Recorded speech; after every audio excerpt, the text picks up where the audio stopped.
All right, so here's the question I have. This is the right front brake caliper of my GL1500 2000 Goldwing. It's making some vibration at about 50 to 55 miles per hour. I can feel it through the handlebars. And when I gently apply the front brake, the hand lever, the vibration disappears. It does not disappear if I use the foot brake, which applies the left front caliper. So it's definitely something on this caliper.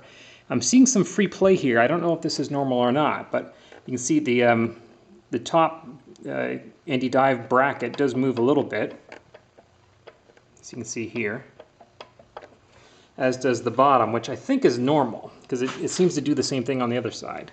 You can see that moving there. The caliper itself moves as well within the anti-dive bracket.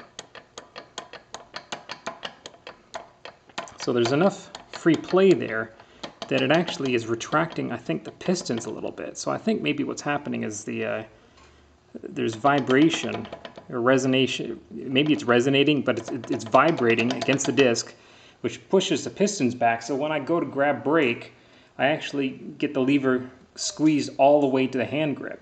And I have to give it a couple good pumps before I have full brakes on my right front brake. So I'm not sure. If you have the same bike, does it do the same thing? Does this move that much? You can see how much I'm moving it here. And it's making a fair bit of noise, and what you're hearing there is the sound of the brake pads against the disc as I'm moving the caliper.